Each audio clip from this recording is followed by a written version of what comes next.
Analisis hasil wawancara pertanyaan pertama. Kedua kepala sekolah memiliki jawaban yang sama, di mana kasus dilema etika terjadi ketika ada unsur-unsur kebenaran atau nilai-nilai kebenaran yang saling berbenturan.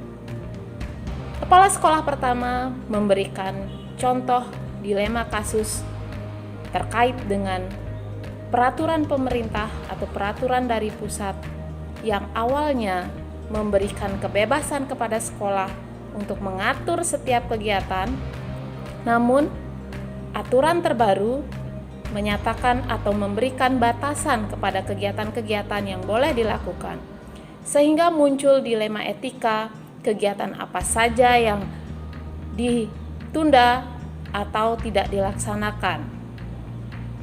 Kemudian, kepala sekolah yang kedua memberikan contoh kasus terkait dengan murid, di mana murid harus menjalani konsekuensi dari perilakunya.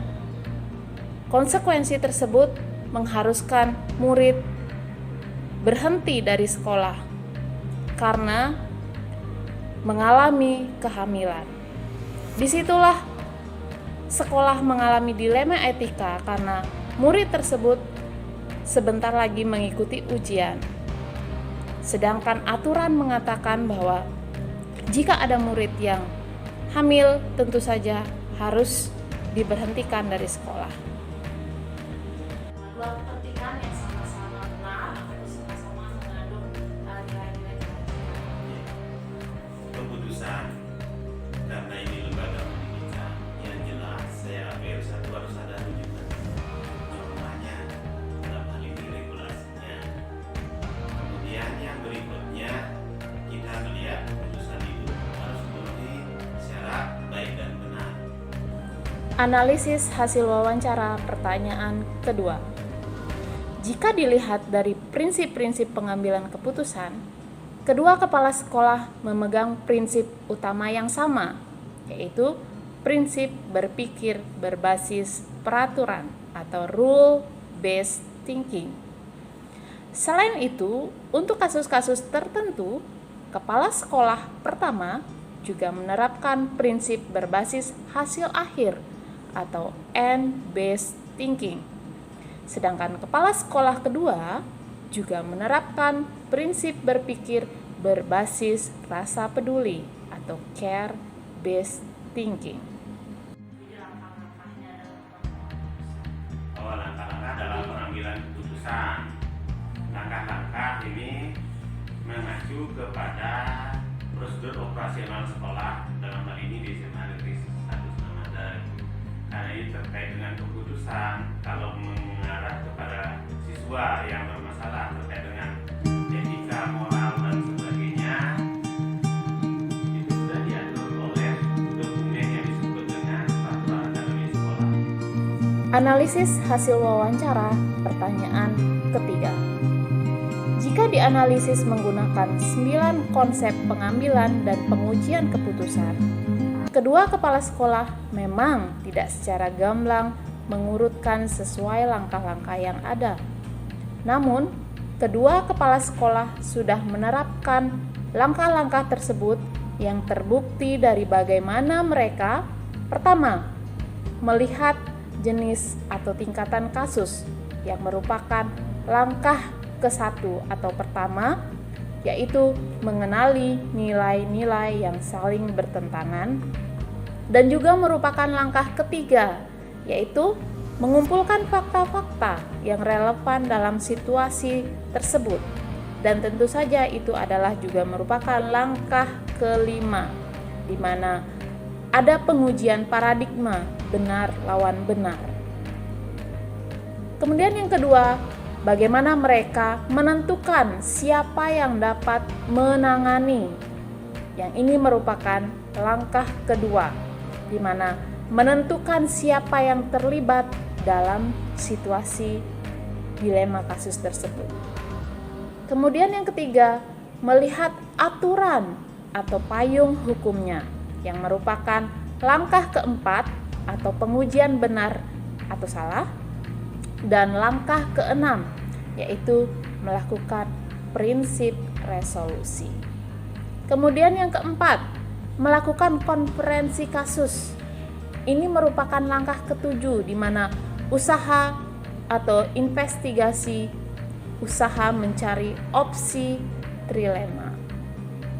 Kemudian yang terakhir baru membuat keputusan yang merupakan langkah ke-8.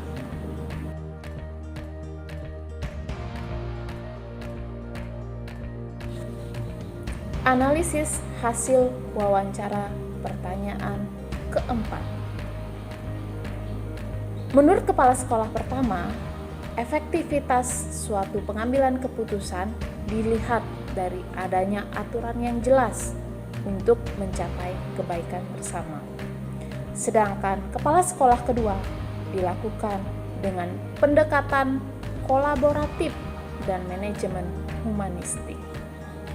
Jadi, kedua kepala sekolah sama-sama memiliki kecenderungan melihat kasus dari paradigma rasa keadilan lawan rasa kasihan. Sehingga dalam pengambilan keputusan dirasa efektif jika ada aturan yang jelas, namun dengan melibatkan banyak pihak atau berkolaborasi. Dan tetap berpegang pada nilai-nilai kemanusiaan dan kepentingan bersama. Sehingga jika dianalisis kembali dengan prinsip-prinsip dilema etika, maka semua prinsip sebenarnya dikolaborasikan sesuai dengan jenis dan tingkatan kasus. Tantangan itu ada yang sifatnya antara aturan, kemudian harapan. Jadi ada norma regulasi dengan harapan. Analisis hasil wawancara pertanyaan kelima. Tantangan dalam mengambil keputusan yang dialami kepala sekolah pertama karena kurangnya kejelasan aturan dari pusat, serta bagaimana mencari alternatif solusi yang dapat mengakomodasi kepentingan semua pihak atau win-win solution. Sedangkan kepala sekolah kedua mengalami tantangan akibat kesenjangan antara aturan dan harapan, proses penegakan disiplin, serta fakta di masyarakat, di mana siswa yang memiliki perilaku baik di sekolah ketika terjun di masyarakat justru menampilkan hal sebaliknya. Jika dilihat dari paradigma dilema etika, kedua kepala sekolah memiliki tantangan yang sama dalam menegakkan rasa keadilan sesuai aturan, namun tetap mengedepankan rasa kasihan atau sesuai harapan. Kepala sekolah pertama juga tertantang untuk menemukan solusi yang terbaik bagi semua pihak, yang jika dihubungkan dengan prinsip dilema etika, yaitu bagaimana dapat berpikir sesuai prinsip and-based thinking. Sedangkan kepala sekolah kedua memiliki tantangan sesuai paradigma jangka pendek lawan jangka panjang dalam menyamakan perilaku siswa saat di sekolah dan saat sudah terjun ke masyarakat.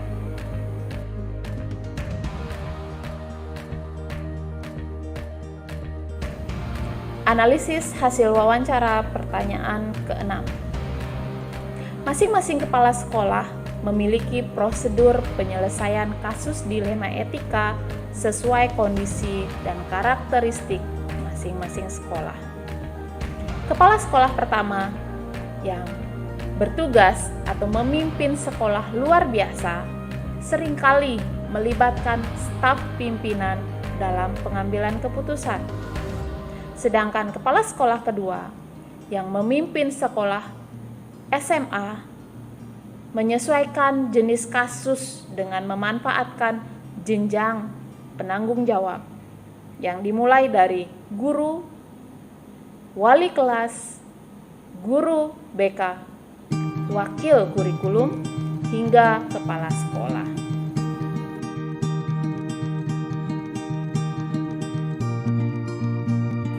Analisis hasil wawancara pertanyaan ketujuh. Setiap kepala sekolah memiliki faktor pendukung utama dalam menyelesaikan permasalahan dilema etika. Namun, dari kedua jawaban kepala sekolah dapat ditarik benang merah bahwa sangat penting untuk membangun kolaborasi antar warga sekolah, termasuk di dalamnya komite sekolah, agar dapat bersama-sama mengakomodasi kepentingan